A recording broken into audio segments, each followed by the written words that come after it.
10, 11, 12 জিলহজ মাসের এই 3 দিন, মানে কোরবানির দিন আমরা যেটারে বলি তারপরের 2 দিন সহ, এই 3 দিনের ভিতরে যদি কারো কাছে 52.5 বড়ি রূপার সমপরিমাণ টাকা মূল্য থাকে তাহলে তার উপরে কোরবানি ওয়াজিব। 52.5 বড়ি রূপার দাম সর্বোচ্চ যদি 1000 টাকা করে হয় বড়ি, রূপার বড়ি কম, স্বর্ণের বড়ি বেশি। রূপার বড়ি 1000, 1200, 1300, কখনো কখনো 2700 টাকাও হয়।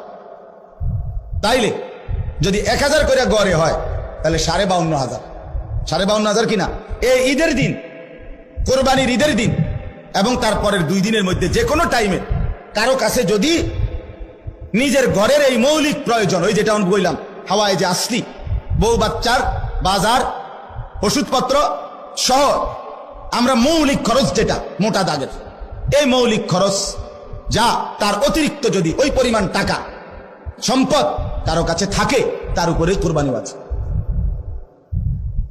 আল্লাহ রাসূল সাল্লাল্লাহু আলাইহি ওয়াসাল্লাম বলেন, যার উপরে কোরবানি ওয়াজিব হলো অথচ কোরবানি সে করলো না, রাসূলুল্লাহ সাল্লাল্লাহু আলাইহি ওয়াসাল্লাম স্পষ্ট বলছেন, ফালা ইয়াকরাবান্না মুসাল্লানা, সে যেন ঈদগাহে না আসে, সে যেন আমাদের নামাজে না আসে। এই অপদার্থ তুই ঈদের নামাজ পড়তে আসবি না, রাসূলুল্লাহ সাল্লাল্লাহু আলাইহি ওয়াসাল্লাম স্পষ্ট নিষেধ করছে, নাফরমান তুই আসবি না।